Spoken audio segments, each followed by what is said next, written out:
Hello friends, स्वागत है आप सभी का हमारे यूट्यूब चैनल पर। इस वीडियो में हम जो है कि मॉडर्न हिस्ट्री के अपेंडिक्स को कवर करने वाले हैं। मॉडर्न हिस्ट्री के अपेंडिक्स को कवर करने वाले हैं। अपेंडिक्स का मतलब क्या होता है कि जो भी सिग्निफिकेंट इवेंट्स होते हैं, उनके डेट्स हो गए या समथिंग, कोई फेमस गवर्नर जनरल या वायसराय हो, उसके अंदर में कोई जो हिस्टोरिकल इवेंट्स हो रखा है, जो एग्जाम पॉइंट ऑफ व्यू से और हिस्ट्री के पॉइंट ऑफ व्यू से इंपॉर्टेंट है, उन सभी चीजों को इसमें देखने वाला है। और ये पीडीएफ बहुत ही इंपॉर्टेंट है, क्योंकि इससे जो है ना कि बीपीएससी और जो है कि यूपीपीसीएस के पेपर में आपके यूपीपीएससी के पेपर में जो है कि यूपीपीसीएस के पेपर में नियर अबाउट 100% में से हम लेके चलते हैं गारंटी के रूप में कि 80 to 70% क्वेश्चन इस एक पीडीएफ से आने वाले हैं। और इसको हम लोग कंप्लीट कैसे करेंगे? इसमें टोटल 44 पेजेस हैं। इसमें से जो है कि हम 11 पेज एक वीडियो में लेके आएंगे, और इस टोटल जो है कि 4 वीडियो आएंगे, जिसको जो है कि आप लोग हमारे चैनल को ज्वाइन करके और रेगुलर बेसिस पे फॉलो कर सकते हैं। साथ ही साथ में इस पीडीएफ का लिंक आपको जो है कि हमारे टेलीग्राम चैनल पे मिल जाएगा, जिसका लिंक जो है कि आपको हमारे डिस्क्रिप्शन में मिल जाएगा। तो चलिए आज की वीडियो को शुरू करते हैं हम लोग। इसमें पहले देख लेते हैं गवर्नर जनरल एंड वायसरायज को देख लेते हैं कि कौन कौन से गवर्नर जनरल और वायसराय थे जिनके अंदर भी कुछ सिग्निफिकेंट हिस्टोरिकल इवेंट्स हुए हैं। तो पहले हमारे इसमें आते हैं वैरन हेस्टिंग, ठीक है, जिनका कार्यकाल क्या था, 1773 से 85 तक था। ये क्या थे? फर्स्ट गवर्नर ऑफ बंगाल थे। साथ ही साथ में इन्होंने क्या किया था, ड्यूअल सिस्टम जो जिसको इंट्रोड्यूस किया था रॉबर्ट क्लाइव ने ड्यूअल सिस्टम को इंट्रोड्यूस किया था बंगाल में। इसको खत्म किसने किया था? वारेन हेस्टिंग ने किया था। रेगुलेटिंग एक्ट ऑफ 1773 कब आया था? इन्हीं के टाइम पे आया था। फिट्स इंडिया एक्ट 1884 भी वारेन हेस्टिंग के टाइम पे आया था।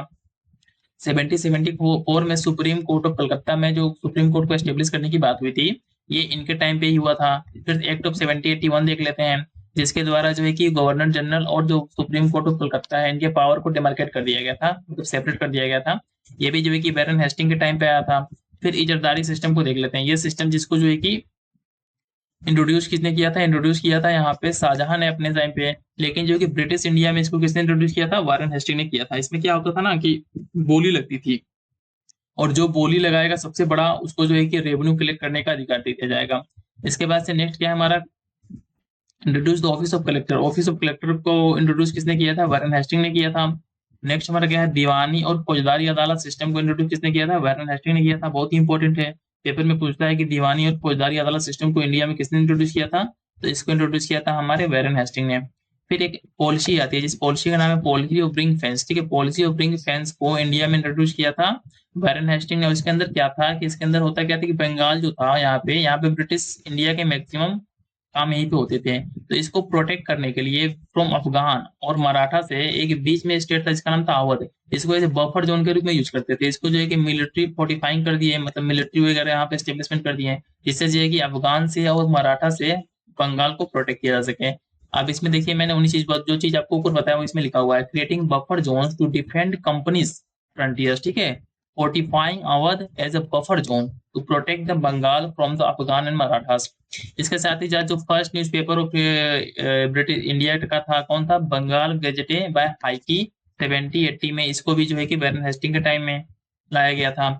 एस्टेब्लिश कलकत्ता मदरसा को 1781 में वारेन हेस्टिंग ने एस्टेब्लिश किया था। इसका पर्पस क्या था? To understand the local laws and the customs. Local laws और कस्टम को समझने के लिए जो है कि कलकत्ता मदरसा को 1781 में ब्रिटिश इंडिया टाइम में वारेन हेस्टिंग ने एस्टेब्लिश किया था। इसके साथ जो एक Asiatic Society of Bengal Warren Hasting के टाइम पे ही 1784 में विलियम जोन्स ने एस्टेब्लिश किया था। और इसका पर्पस क्या था? ये जो कि एशियन स्टडीज का सेंटर था, और इसी से एक आदमी बिलोंग करता था जिसका नाम था चार्ल्स विल्किंस। चार्ल्स विल्किंस का संबंध किससे था? एशियाटिक सोसाइटी ऑफ बंगाल से था, जिन्होंने जो कि भगवत गीता को 1794 में इंग्लिश में ट्रांसलेट किया था। अब जो मैंने ऊपर आपको सारे इवेंट्स बनाए, उन्हीं को जो मैंने चार्ट के फॉर्म में डाल रखा है, इसमें से कुछ इंपॉर्टेंट देख लेते हैं कि वारेन हेस्टिंग का जो है कि टेन्यूर क्या था, यहाँ दिया हुआ है। इन्होंने रिंग फेंस पॉलिसी, बहुत ही इंपॉर्टेंट पॉलिसी है, ठीक है, पेपर में आने की संभावना ज्यादा होती है इस तरीके के जो पॉलिसीज होते हैं। तो रिंग फेंस पॉलिसी को जो है कि वारेन हेस्टिंग ने इंट्रोड्यूस किया था। तो इनके कुछ पॉलिटिकल हिस्टोरिकल इवेंट देख लेते हैं जो इनके कार्यकाल में कुछ इंपॉर्टेंट थे। पहले क्या हमारे? रेगुलेटिंग एक्ट ऑफ 1773 कब आया था? वारेन हेस्टिंग के टाइम में आया था। सुप्रीम कोर्ट ऑफ बंगाल उन्हीं के टाइम पे स्टेब्लिश किया गया था। Court supreme court judicature at Fort William, ठीक है, वाज एस्टेब्लिश किया गया था 1774 में वारेन हेस्टिंग के टाइम में। फिर the district Diwani Adalat for civil disputes and the district Faujdari Adalat for the criminal disputes, इनको भी सेटअप किया गया था इन्हीं के टाइम पे। फिर इन्होंने जो कि डीवल सिस्टम को बंगाल में एबोलाइज किया गया था। इसके साथ ही साथ इन्होंने ईस्ट इंडिया एक्ट जो कि 1774 जो है कि इनके टाइम पे ही आया था। फिर इकोनॉमिक इवेंट देख लेते हैं इनके टाइम में क्या था। इन्होंने स्टॉप किया था मुगल का पेंशन जो था, शाह आलम टू का जो पेंशन था, इनको जो है कि वारेन हेस्टिंग ने बंद कर दिया।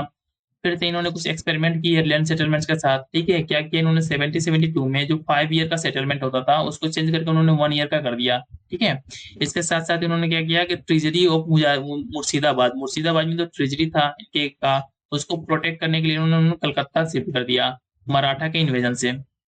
अब कुछ सोशियो कल्चर हिस्टोरिकल इवेंट देख लेते हैं जो इनके कार्यकाल में बहुत ही इंपॉर्टेंट थे। पहला क्या है, English translation of the Bhagavad Gita by Charles Wilkins. ठीक है, चार्ल्स विल्किंस ने जो है कि भगवत गीता का इंग्लिश में ट्रांसलेशन किया था, बहुत ही इंपॉर्टेंट है। बंगाल गेजेटी देख लेते हैं जो कि जिसको कि फर्स्ट इंडियन न्यूज़पेपर बोलते हैं। ठीक है, इसको 70-80 में इन्हीं के टाइम पे पब्लिश किया गया था। एशियाटिक सोसाइटी ऑफ बंगाल जिसको 70-84 में जो है कि डेट्स इंपॉर्टेंट है, डेट्स इंपॉर्टेंट है, आप इसको एक एक डेट को याद कर लीजिएगा। 70-84 में एशियाटिक सोसाइटी ऑफ बंगाल को स्टेब्लिश किया गया था। फिर से only one to get impeached, ये एकमात्र ऐसे गवर्नर जनरल थे जिनको जो है कि अपने पद से इम्पीच किया गया था, हटाया गया था।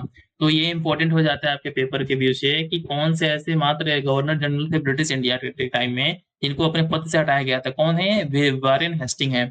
मिलिट्री को जिनके देख लेते हैं हिस्टोरिकल इवेंट्स क्या थे मिलिट्री वाले। इन्होंने पॉलिसी ऑफ रिंग फेंस को इंट्रोड्यूस किया था इंडिया में, और साथ ही साथ में इनके टाइम पे ट्रीटी ऑफ सूरत जो 70-75 में। ठीक है, ट्रीटी ऑफ सूरत जो कि 70-75 में, साथ ही में पुरंदर ट्रीटी जिसको कि 70-76 में, और सालबाई ट्रीटी जो कि 70-82 में इनके टाइम पे ही हुआ था।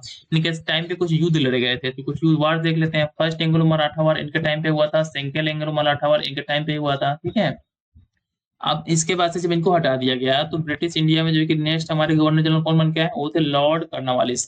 लॉर्ड कार्नवालिस इनके बाद से आए। इनका कार्यकाल क्या था, 70-86 से 93 तक था। ठीक है, और इनके कार्यकाल में जो है कि टेन्यूर में क्या क्या हिस्टोरिकल इवेंट्स उनको देख लेते हैं। इन्होंने जो है कि कार्नवालिस कोड 1793 में इंट्रोड्यूस किया। इन्होंने कार्नवालिस कोड को 1793 में इंट्रोड्यूस किया। इसमें पर्पस क्या था, sovereignty of law, judicial reforms, revenue administration separated from the civil jurisdiction and the father of the civil services in India। Lord Cornwallis को क्या बोलते हैं, father of the civil services in India. Father of the civil services in India किसको बोलते हैं, Cornwallis को बोलते हैं। और इन्होंने एक कर्नवालिस कोड 1793 में इंट्रोड्यूस किया था जिसके अंदर कुछ प्रोविजन थे, क्या थे, sovereignty of law, judicial reform किया, साथ में रेवेन्यू एडमिनिस्ट्रेशन को सिविल जुरिडिक्शन से सेपरेट किया। इन्होंने जो कि परमानेंट सेटलमेंट ऑफ बंगाल 1793, ठीक है, इन्होंने इंट्रोड्यूस किया था। परमानेंट सेटलमेंट जो बंगाल में था वो लॉर्ड कॉर्नवालिस ने इंट्रोड्यूस किया था। इसमें क्या क्या कुछ प्रोविजन देख लेते हैं कि development from times of Warren wasting develop हो रहा था, also assisted by the John सोर। जॉन सोर ने जो है कि एक नाम है, इन्होंने इसमें जो है कि परमानेंट सेटलमेंट को एस्टेब्लिश करने में बंगाल में हेल्प किया था। तो क्या नाम है इनका, जॉन सोर है। इसके साथ ही साथ इसको कहाँ पे इंट्रोड्यूस किया गया था, बंगाल में और बिहार में जो है कि परमानेंट सेटलमेंट को इंट्रोड्यूस किया गया था। इसमें क्या था, जमींदार रिकॉग्नाइज एज ऑनर, जमींदार को जो है कि उसका ऑनर रिकॉग्नाइज किया गया जो लैंड था। और इसका जो है कि सेटलमेंट किस तरीके का था, डेकनल सेटलमेंट था। डेकनल सेटलमेंट था पर मतलब 10 साल के लिए, 10 साल के लिए जमींदार को पर्टिकुलर लैंड का जो है कि ऑनर डिक्लेयर किया गया। इसके साथ जो है कि 10/11 portion of the revenue to the government, government को जाता था। और ये जो है कि एज केज और एग्रीकल्चर प्रोड्यूस के रूप में आप उसको पे कर सकते थे। इसके साथ नेक्स्ट इसमें क्या है, zamindar had to given tenant a patta, patta which describe the area of the land given to the tenant and rent that tenant payer. ठीक है, मतलब क्योंकि पट्टा वगैरह होता था वो जो है कि जमींदार और फार्मर को दे देते थे, और उसके बेसिस पे जो है कि ये होता था। नेक्स्ट क्या है, हेरिडेटरी एंड ट्रांसफरेबल था। ठीक है, ये हेरिडेटरी एंड ट्रांसफरेबल था, हेरिडेटरी एंड ट्रांसफरेबल था।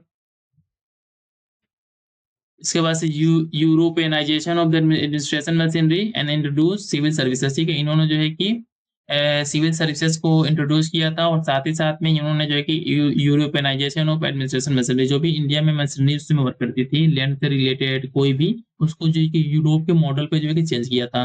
इसका अच्छा खासा इनका कंट्रीब्यूशन था। नेक्स्ट क्या है हमारा, 1791 में जो है कि Sanskrit college at Banaras by Jonathan Duncan. इनके टाइम पे ही जो है कि संस्कृत कॉलेज एट बनारस जिसको जोनाथन डंकन ने ओपन किया था to study Hindu law and philosophy. इसका पर्पस क्या था, हिंदू लॉ और फिलोसफी को स्टडी करना। इस तरीके से लॉर्ड कॉर्नवालिस का कंट्रीब्यूशन इंडिया, ब्रिटिश इंडिया को इंडिया में स्टेब्लिश करने में बहुत ज्यादा था। इसमें मैंने इसी चीज को यहाँ पे चार्ट के फॉर्म में लगा रखा है, देख लेते हैं। लॉर्ड कॉर्नवालिस जिनका टाइम ये था, टेन्यूर था, इनके क्या थे, known as a Cornwallis code. ठीक है, इकोनॉमी क्या क्या थे इनके, मैंने हर गवर्नर जनरल या वायसराय था, इनको 4 पार्ट में डिवाइड किया है इनके कंट्रीब्यूशन को, जिसके टाइम में जो भी हिस्टोरिकल इवेंट हो रखे हैं, पहला क्या है, इकोनॉमिक है, पॉलिटिकल है, फिर एजुकेशनल है, फिर मिलिट्री है। तो इनका हम इकोनॉमिक देख लेते हैं। क्या है, इन्होंने permanent settlement in Bihar and Bengal में 1793 में, इसको सनसेट लॉ बोलते हैं। सनसेट लॉ किसको बोलते हैं, परमानेंट सेटलमेंट जो इंट्रोड्यूस किया गया था बिहार और बंगाल में, इसको हम लोग सनसेट लॉ भी बोलते हैं। इसके साथ ही साथ जमींदार वे relieve of policy duties, police duties, ठीक है, जमींदारों को जो है कि पुलिस ड्यूटी नहीं देना पड़ता था। फिर कुछ पॉलिटिकल इवेंट्स क्या थे इनके टाइम पे, ये थे ईआईसी, ठीक है, EIC personal, east India company personal, divided in 3 branches, क्या, रेवेन्यू, जुडिशियल एंड कमर्शियल। इन्होंने जो है कि अपने टाइम पे जो ईस्ट इंडिया कंपनी के जो भी लोग थे उनको 3 पार्ट में डिवाइड कर दिया। क्या थे, पहले थे हमारा रेवेन्यू, सेकेंड थे जुडिशियल, थर्ड है कमर्शियल। और उसके बाद क्या, collector only responsible for the revenue in the local administration. जो कलेक्टर होते थे वो बस रिस्पॉन्सिबल होते थे रेवेन्यू के लिए और लोकल एडमिनिस्ट्रेशन के लिए। इसके साथ ही साथ सेकंड पॉलिटिकल इवेंट क्या था इनके टाइम पे, ये था established lower courts and appellate courts by replacing फौजदारी अदालत इन द दीवानी अदालत, ठीक है। नेक्स्ट क्या हमारा, introduce civil services in India, ठीक है, civil services, father of the civil services बोलते हैं लॉर्ड कार्नवालिस को, क्योंकि इन्होंने सिविल सर्विस को इंडिया में इंट्रोड्यूस किया था। अब इनके टाइम पे जो कुछ एजुकेशनल देख लेते हैं क्या क्या इवेंट्स हुए हैं। पहला क्या हमारा, संस्कृत विद्यालय बनारस, बनारस में जो है कि संस्कृत विद्यालय की स्थापना हुई, किसके द्वारा, जोनाथन डंकन के द्वारा। और इसका पर्पस क्या था कि वहाँ पे जो है कि हिंदू लॉ एंड फिलोसफी को स्टडी करना। इसके साथ ही साथ कुछ मिलिट्री इवेंट देख लेते हैं कि मिलिट्री क्या क्या इवेंट उनके टाइम पे, तो ट्रीटी ऑफ सेरिंगपट्टम, जिसको 1792 में Tipu sons taken as a hostage, इसी टाइम पे जो कि टिप्पू जी के जो सन थे उनको हॉस्टेज के रूप में ले लिया गया था, ट्रीटी ऑफ सेरिंगपट्टम 1792 के टाइम पे, ठीक है। और ये ट्रीटी किसके टाइम पे हुआ था, लॉर्ड कार्नवालिस के टाइम पे हुआ था। इनके टाइम पे क्या है, थर्ड एंग्लो मैसूर वार, थर्ड एंग्लो मैसूर वार हुआ था। और इसी में जो है कि ट्रीटी ऑफ सेरिंगपट्टम हुआ था, जिसमें टीपू सुल्तान के जो बच्चे को ऐसे हॉस्टेज के रूप में रख लिया गया था, ठीक है। इसके बाद से नेक्स्ट हमारे आते हैं, नेक्स्ट हमारे कौन से आते हैं, नेक्स्ट हमारे हैं सर जॉन सोर जी, ठीक है, 1793 से 1798 तक इनका टाइम था। और इनका जो है कि ज़्यादा कंट्रीब्यूशन था नहीं, एक इंपॉर्टेंट कंट्रीब्यूशन था ब्रिटिश इंडियन हिस्ट्री में, ये क्या था, policy of non intervention. Policy of non intervention का संबंध किससे है, सर जॉन सोर से है। और बहुत इंपॉर्टेंट है क्योंकि ऑलरेडी पेपर में बहुत मल्टीपल टाइम्स आपके पेपर में पूछा जा चुका है, ठीक है। तो आप इस पीडीएफ को स्किप कर ही नहीं सकते हैं। यदि आपको यूपीपीएससी यूपीएससी का पेपर देना है, आप रिवीजन पर्पज से भी देख रहे हैं, ठीक है, तो आपका हिस्ट्री का पूरा सेक्शन मॉडर्न का इतने अच्छे तरीके से और इतने सिंक्रोनाइज और अच्छे तरीके से कंप्लीट करवा देंगे हम कि जहां आपको और कहीं भी नहीं मिलेगा। कहीं जाओगे मैराथन क्लास देखोगे तो वहां आपको उतना बेनिफिट नहीं होगा, आउटपुट नहीं मिलेगा जितना इसको देखने से होगा। नेक्स्ट देख लेते हैं हमारा क्या, लॉर्ड वेलेस्ली को देख लेते हैं, ठीक है। लॉर्ड वेलेस्ली का टाइम क्या था, 1798 से 1805 तक था। इनके टाइम पे क्या सिग्निफिकेंट इवेंट हुआ था कि इन्होंने एक सब्सिडियरी एलियांस सिस्टम को इंट्रोड्यूस किया था। लॉर्ड वेलेस्ली का संबंध किससे है, सब्सिडियरी एलियांस सिस्टम को, ठीक है। और पहला एलियांस किसके साथ हुआ था, हैदराबाद के साथ हुआ था। ये इंपॉर्टेंट है एग्जाम पॉइंट ऑफ व्यू से बहुत ज़्यादा। इस सब्सिडियरी एलियांस सिस्टम को 1798 में लॉर्ड वेलेस्ली ने ब्रिटिश इंडिया में इंट्रोड्यूस किया था। और साथ ही साथ में इस एलियांस को पहली बार किसके साथ किया गया, हैदराबाद के साथ किया गया। और इसके कुछ फीचर्स क्या होते थे, पहले क्या था कि permanent stationing of the British troops in kingdom, मतलब कि आपके किंगडम में जो कि ब्रिटिश के जो भी फोर्स वगैरह रहेंगे, आप उनका खर्च उठाओगे और आपको प्रोटेक्ट करेंगे। पे सब्सिडी फॉर इट मेंटेनेंस देना पड़ता था। ब्रिटिश रेसिडेंट इन कोर्ट में रहेगा, आपके कोर्ट में ब्रिटिश रेसिडेंट रहेगा। Can not employ any other European without prior consultation of British, ठीक है, किसी अदर यूरोपियन जो उस समय थे इंडिया में, फ्रेंच वगैरह, दानिश वगैरह, इनको आप नहीं एम्प्लॉय कर सकते बिना परमिशन के यूरोपियन ब्रिटिश के। Can not negotiate with the other state to go to war without the consulting governor general. इसके साथ साथ क्या था, British would protect the state and not interfere in internal affairs, ठीक है। ये कुछ इसमें प्रोविजन थे, इसके फीचर थे सब्सिडियरी एलियांस का। इस सब्सिडियरी एलियांस के अंदर में पहला स्टेट कौन था जिस पर ये लगाया गया, ये था हैदराबाद 1798 में, बहुत इंपॉर्टेंट है। इसके बाद से मैसूर पे लगाया गया, फिर अवध में, फिर पेशवा पे। पेशवा में किसके थ्रू लगाया गया था, ट्रीटी ऑफ वेस्टिन के थ्रू लगाया गया था। फिर जो है कि इन्होंने 1800 में, ठीक है, 1800 में फोर्ट विलियम कॉलेज की स्थापना इन कलकत्ता में की। किसने, लॉर्ड वेलेस्ली ने 1800 में फोर्ट विलियम कॉलेज की स्थापना कलकत्ता में की। इसका पर्पस क्या था कि ट्रेनिंग न्यू आईसीएस रिक्रूट्स, ठीक है, जो इंडियन सिविल सर्विसेज के नए रिक्रूट्स हैं, इनको ट्रेनिंग देने के लिए फोर्ट विलियम कॉलेज की स्थापना कलकत्ता में 1800 ईस्वी में की गई। और किसके टाइम पे, वेलेस्ली के टाइम पे, ठीक है। ये बहुत इंपॉर्टेंट है, इसलिए मैं चीज़ों को बार बार रिपीट भी कर रहा हूँ कि आपको चीज़ें याद हो जाएं। अब इसी को मैंने यहाँ चार्ट के फॉर्म में रखा है कि इनके कुछ पॉलिटिकल क्या कहते हैं, इसके सामने इवेंट्स, तो इन्होंने सब्सिडियरी अलियांस को ये किया, आपको सबको पता होगा, to defend India in case of the Napoleon attack.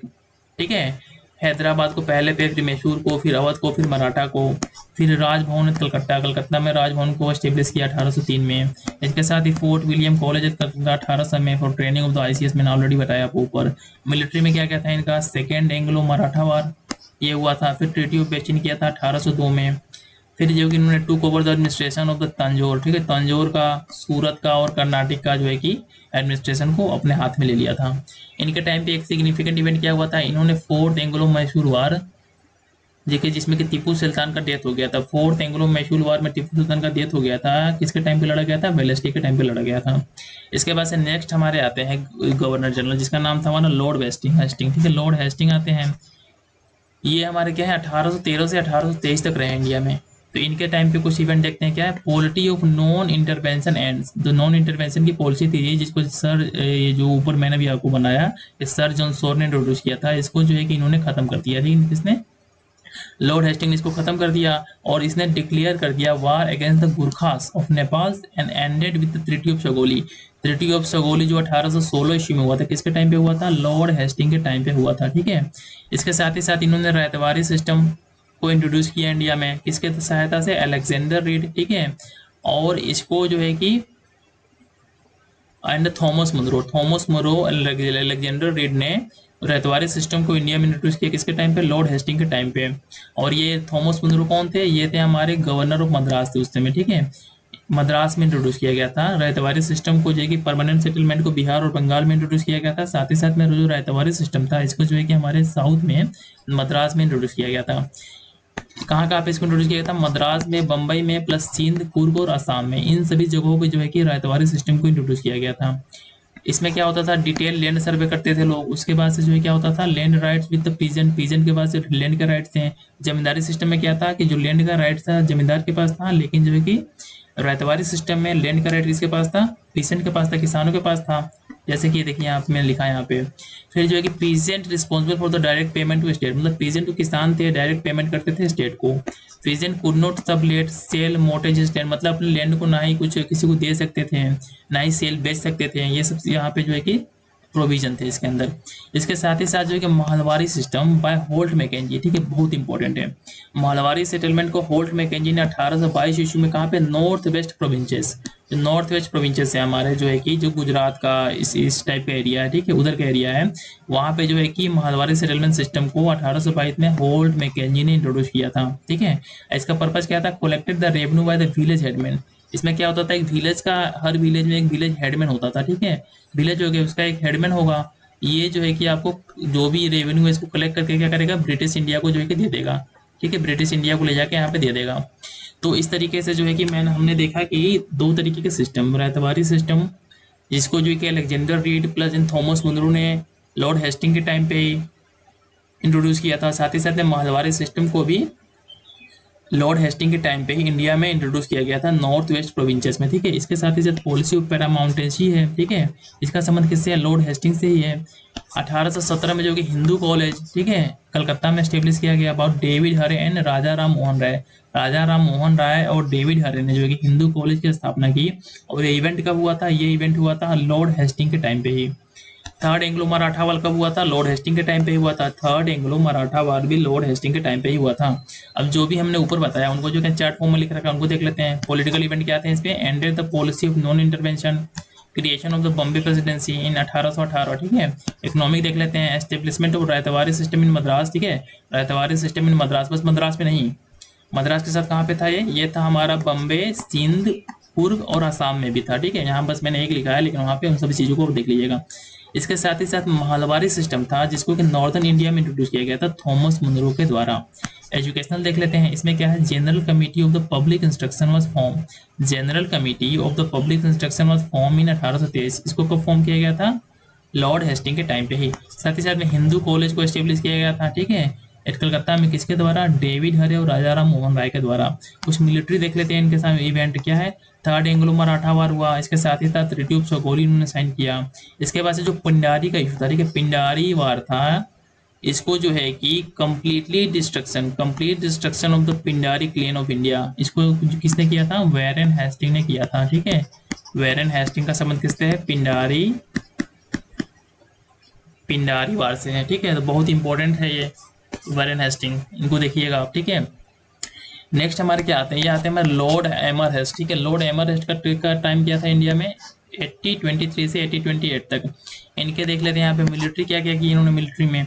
First Anglo Burmese वार किनके टाइम पे हुआ था? लॉर्ड एमरहेस्ट के टाइम पे हुआ था। साथ ही साथ में जो कि East India Company crosses the Burmese king वाइगदोआ and annexes Assam, Assam Manipur Arakan and the Tenasserim को जो है कि एनेक्स कर लिया। इसके साथ ट्रीटी ऑफ यान्डबू 1826 में लॉर्ड एमरहेस्ट के टाइम पे साइन हुआ था। किसके साथ? बर्मा के साथ। East India Company humiliate the annexation 1 million. ठीक है, ये कुछ किया था उन्होंने, pounds from the Burmese king. ठीक है, मतलब कि ट्रीटी ऑफ एंडाबू किसके साथ साइन हुआ था? बर्मा किंग के साथ साइन हुआ था। एजुकेशन देख लेते हैं, एस्टेब्लिशमेंट ऑफ संस्कृत कॉलेज। ठीक है, संस्कृत कॉलेज है कलकत्ता में 1824 में। संस्कृत कॉलेज कलकत्ता में का एस्टेब्लिशमेंट किसके टाइम पे हुआ था? लॉर्ड एमर हेस्ट के टाइम पे हुआ था। नेक्स्ट देख लेते हैं, हमारा नेक्स्ट क्या है? Lord William Bentinck. Lord William Bentinck का टाइम क्या था? 1828 से 1835 तक थे इंडिया में। इनके क्या थे? First governor of India. ठीक है, पहले क्या होते थे? बम्बई का, मद्रास का, बंगाल का गवर्नर होता था। अब क्या थे? फर्स्ट गवर्नर ऑफ इंडिया थे। इंडिया के पहले गवर्नर कौन थे? Lord William Bentinck. Exam point of view से बहुत इंपॉर्टेंट है। फिर से मैं रिपीट करता हूँ कि first governor general of India कौन थे? Lord William Bentinck. ठीक है, first governor general of India Lord William Bentinck. ठीक है, इन्होंने क्या किया? एबोलाइशन ऑफ सती 1829 में जो कि सती सिस्टम को एबोलाइज कर दिया। इन्होंने जो कि सप्रेशन ऑफ ठग्स, ठीक है, infanticide and the child sacrifice, इन सबका संबंध किससे है? लॉर्ड विलियम बेंटिक से है। और ये बहुत ही अच्छा आदमी थे। ठीक है, इन्होंने बहुत अच्छे अच्छे काम किए इंडिया में उस समय। चार्टर एक्ट जो कि 1833 का जो चार्टर एक्ट था किसके टाइम पे आया था इंडिया में? लॉर्ड विलियम बेंटिक के टाइम पे आया था। फिर 1833 में जो कि first law commission in India अंदर मैकॉले स्टेब्लिश किया गया था। किसके टाइम पे? लॉर्ड विलियम बेंटिक के टाइम पे। इसी के अंदर में सीपीसी लाया गया। ठीक है, जो है कि सॉरी 1859 में लाया गया। इसके साथ आईपीसी लाया गया 1860 में। सीआरपीसी लाया गया 1861 में। ठीक है, इन्होंने जो है कि वर्नाकुलर लैंग्वेज, जो लोकल लैंग्वेज थे, उनको जो है कि कोर्ट में यूज करने को प्रमोट किया। इन्होंने रेजोल्यूशन ऑफ 1835 लाया। क्या इसमें क्या था provision? Introduction of English as official language. ठीक है, ऑफिशियल लैंग्वेज के रूप में इंग्लिश को इंट्रोड्यूस करने के लिए एक रेजोल्यूशन लाया 1835 में। इसके साथ ही साथ treaty of perpetual friendship with Ranjit Singh किसने साइन किया था? Treaty of perpetual friendship with Ranjit Singh किसने साइन किया था? ये साइन किया था हमारे लॉर्ड विलियम बेंटिक ने। इनके काम को यहाँ देख लेते हैं हम चार्ट फॉर्म में। ठीक है, पहला क्या है? Known as a social reformers. इनको जो है कि सोशल रिफॉर्मर्स के रूप में जाना जाता है। यह है लॉर्ड विलियम बेंटिक को। ये first governor general of India थे। ठीक है, और इनको जो है कि सोशल रिफॉर्म्स के लिए जाना जाता है। इनके सोशल काम क्या क्या थे? बंगाल में सती रेगुलेशन एक लाया 1829 में, जिसके थ्रू सती को एबलाइज कर दिया। फीमेल इन्फेंटिसाइड को भी एबलाइज किया।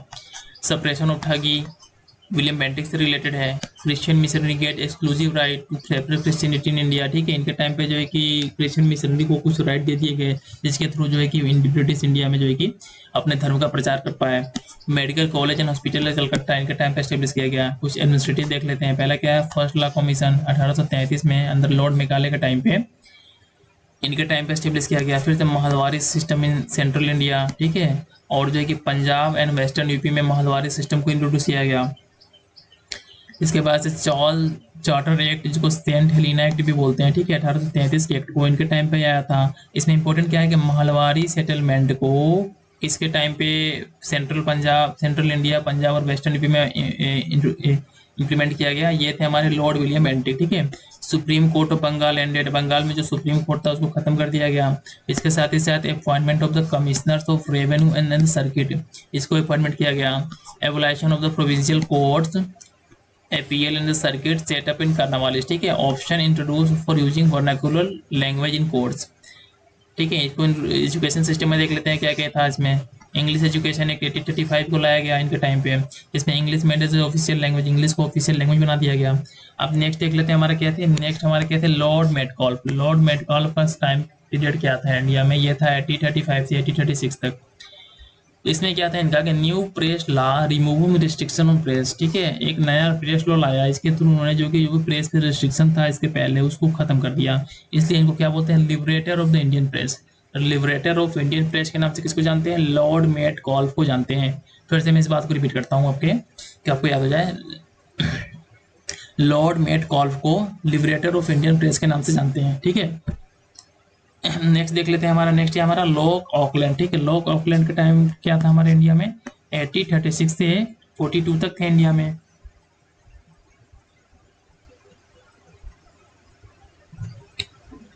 ओके ना, नेक्स्ट देख लेते हैं। नेक्स्ट हमारा क्या है? Lord Auckland. लॉर्ड ऑकलैंड का समय कहाँ से है? 1836 से 42 तक है।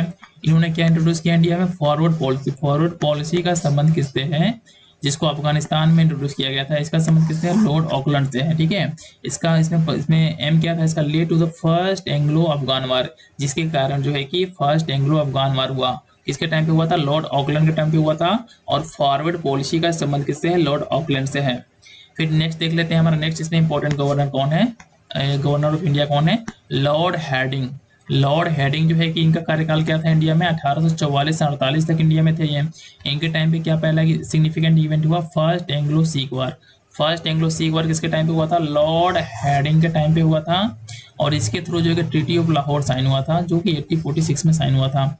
इसके साथ साथ सोशल रिफॉर्म्स इन्होंने कुछ किए हैं, जैसे कि abolition of the female infanticide and human sacrifice. ये जो थे ना सोशल रिफॉर्म्स किसने किया? लॉर्ड हैडिंग ने किया।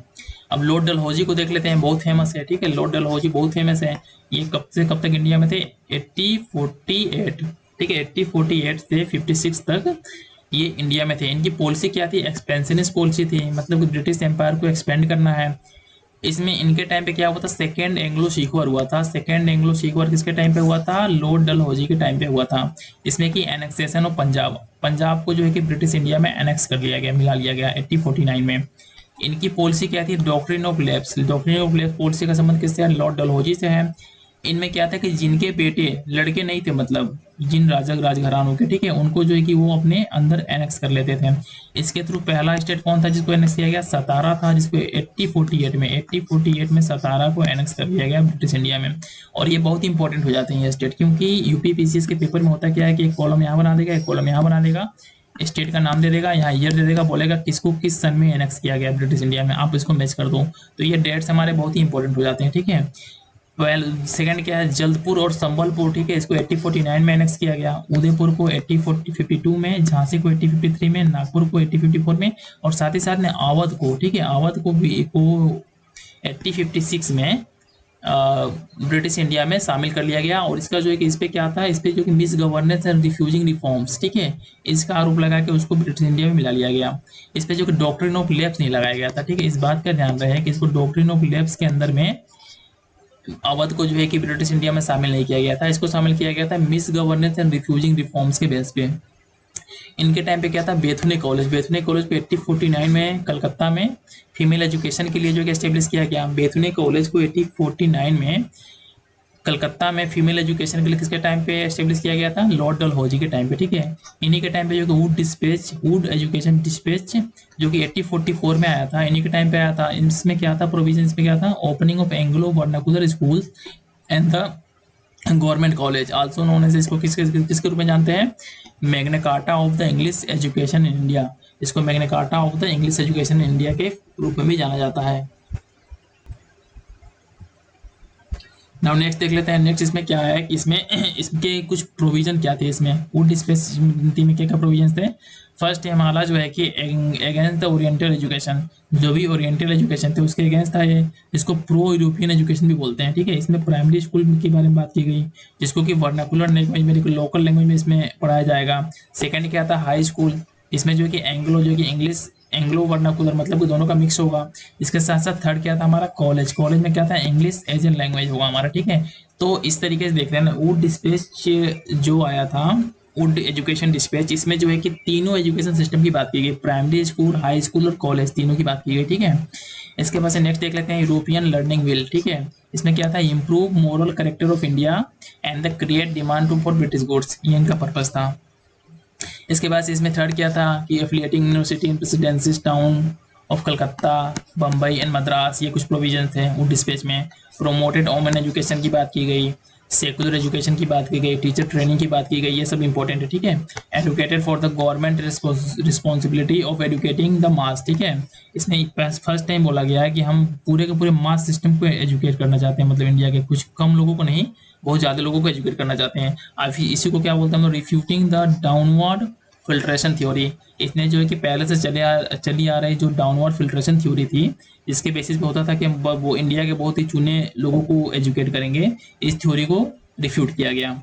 इसके साथ साथ जो है कि डलहौजी ने जो है कि समर कैपिटल शिमला, शिमला को समर कैपिटल बना दिया। चार्टर एक्ट ऑफ 1853 किसके टाइम पे आया था, लॉर्ड डलहौजी के टाइम पे आया था, जिसमें ये प्रोविजन था कि ओपन कंपटीशन रिक्वायरमेंट, ठीक है। इसके साथ जो है रेलवे माइनट ऑफ 1853 लॉर्ड डलहौजी के टाइम पे आया था, जिसमें first railway line between Bombay और थाने, ठीक है, कब 1853 में, जिसको रेलवे मिनट बोलते हैं, ये डलहौजी के टाइम पे आया था। इसके साथ ही साथ नेक्स्ट देख लेते हैं telegraph and the postal reform, ठीक है, पोस्ट ऑफिस एक्ट जिसको बोलते हैं, 1844 में आया था। इसमें क्या था प्रोविजन की telegraph line Calcutta to Agra, Agra के बीच में जो है कि एक टेलीग्राफ लाइन को बिछाया जाएगा। इसमें नेक्स्ट देख लेते हैं क्या है, establish public work department. Public work department जो है कि 1844 में किसने एस्टेब्लिश किया था, लॉर्ड डलहौजी ने किया था। विधवा रीमैरिज एक्ट 1856 में इनके टाइम पे आया था। आल्सो उन्होंने the maker of modern India, इनको जो है कि मॉडर्न इंडिया का मेकर के रूप में जाना जाता है, ठीक है। तो मॉडर्न इंडिया के मेकर के रूप में किसको जाना जाता है, लॉर्ड डलहौजी को जाना जाता है। ये जो एग्जाम पॉइंट है से बहुत ही इंपॉर्टेंट है, ठीक है, इसको याद कर लीजिएगा आप लोग। इनके टाइम पे कुछ ऐसी चीजें थी जो फर्स्ट टाइम इंडिया में इंट्रोड्यूस की गई थी। क्या थी, पहला पहला क्या था, टेलीग्राफ लाइन 1851 में, किसके बीच में, कलकत्ता और डायमंड हार्बर वेस्ट बंगाल के बीच में, ठीक है। इसके साथ ही साथ रेलवे को इंट्रोड्यूस किया गया किसके टाइम में, लॉर्ड डलहौजी के टाइम में 1853 में। कॉटन मिल एस्टेब्लिश किया गया 1854 में, ठीक है, कहाँ पे, बम्बई में। और 1818 में जो है कि mill at Fort Gloster near Calcutta was failure, ये फेल हो गया था। जूट मिल स्थापित किया गया 1855 में, कहाँ पे, रिशारा में। ये कुछ डलहौजी के टाइम में कुछ ऐसे हिस्टोरिकल इवेंट्स थे जो फर्स्ट टाइम इंडिया में इंट्रोड्यूस हुए थे। ये क्या थे, ये इंसिडेंट थे, इनको देख लीजिएगा। अब जो मैंने चीज़ आपको ऊपर पढ़ाया, ठीक है, वही चीज़ों को यहाँ पे मैंने जो है कि एक टेबल के फॉर्म में डाल रखा है। तो पहला देख लेते हैं इसमें क्या है, लॉर्ड डलहौजी के टाइम पे क्या है, मिलिट्री देख लेते हैं। लॉर्ड डलहौजी ने डॉक्ट्रिन ऑफ लैब्स को, सतारा को, ये सब मैंने ऊपर बता दिया आपको, ठीक है। इसको भी बता दिया मैंने, जो नहीं बताया मैं उसको बता के आगे निकल जाऊंगा, ठीक है। एडमिनिस्ट्रेटिव देख लेते हैं इसमें, ये मैंने बता दिया है। देखिए यहाँ पे क्या है, गंगेस कैनल डिक्लेयर ओपन, ठीक है, ये मैंने नहीं बताया था, 1854 में लॉर्ड डलहौजी के टाइम पे हुआ था। इसके साथ ही साथ जो है कि मैक्सिमम चीज़ें मैंने इसमें बता दी है आपको, ठीक है। इनके टाइम पे कुछ वार हुए थे, क्या हुए थे, सेकेंड एंग्लो बर्मीज वार। सेकेंड एंग्लो बर्मीज वार किसके टाइम पे हुआ था, लॉर्ड डलहौजी के टाइम पे हुआ था। और इसका सोल एम क्या था डलहौजी का, was to humiliate and annex more of the Burmese territories, ठीक है। इसका सोल पर्पज ये था कि उसको ह्यूमिलिएट करना बर्मा के राजा को, और उनके मैक्सिमम टेरिटरी को ब्रिटिश इंडिया में मिला लेना।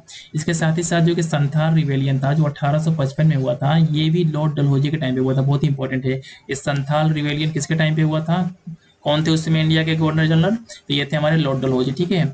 और इसमें क्या हुआ था, 15,000 संथाल रिवेलियंस को ब्रूटली मार दिया गया था, ठीक है, बहुत बड़ा अत्याचार किया था ब्रिटिशों ने। इसके बाद से नेक्स्ट हमारे क्या है, लॉर्ड कैनिंग को देख लेते हैं। लॉर्ड कैनिंग का जो है कि कहाँ कब से कब तक इंडिया में रहते हैं, 1856 से 1862 तक इंडिया में रहे थे। और इन्होंने तीन यूनिवर्सिटीज़ को 1857 में बम्बई, मध्य कलकत्ता और मद्रास में एस्टेब्लिश हुआ। जो वुड डिस्पैच के अंदर में प्रोविजन था, उसके अंदर में जो तीन यूनिवर्सिटी को एस्टेब्लिश किया गया, ये एस्टेब्लिशमेंट जो है कि लॉर्ड कैनिंग के टाइम पे हुआ था। ये जो है कि फर्स्ट वायसराय ऑफ इंडिया थे। अब इसके पहले क्या थे, गवर्नर जनरल ऑफ इंडिया हुआ करते थे। लेकिन जो है कि 1857 में जब वार हो गया, तो उसके बाद से जो ब्रिटिश गवर्नमेंट का एक एक्ट आया था, उसके बाद से जो है कि फर्स्ट वायसराय ऑफ इंडिया नियुक्त किया गया, इनको लॉर्ड कैनिंग को नियुक्त किया गया।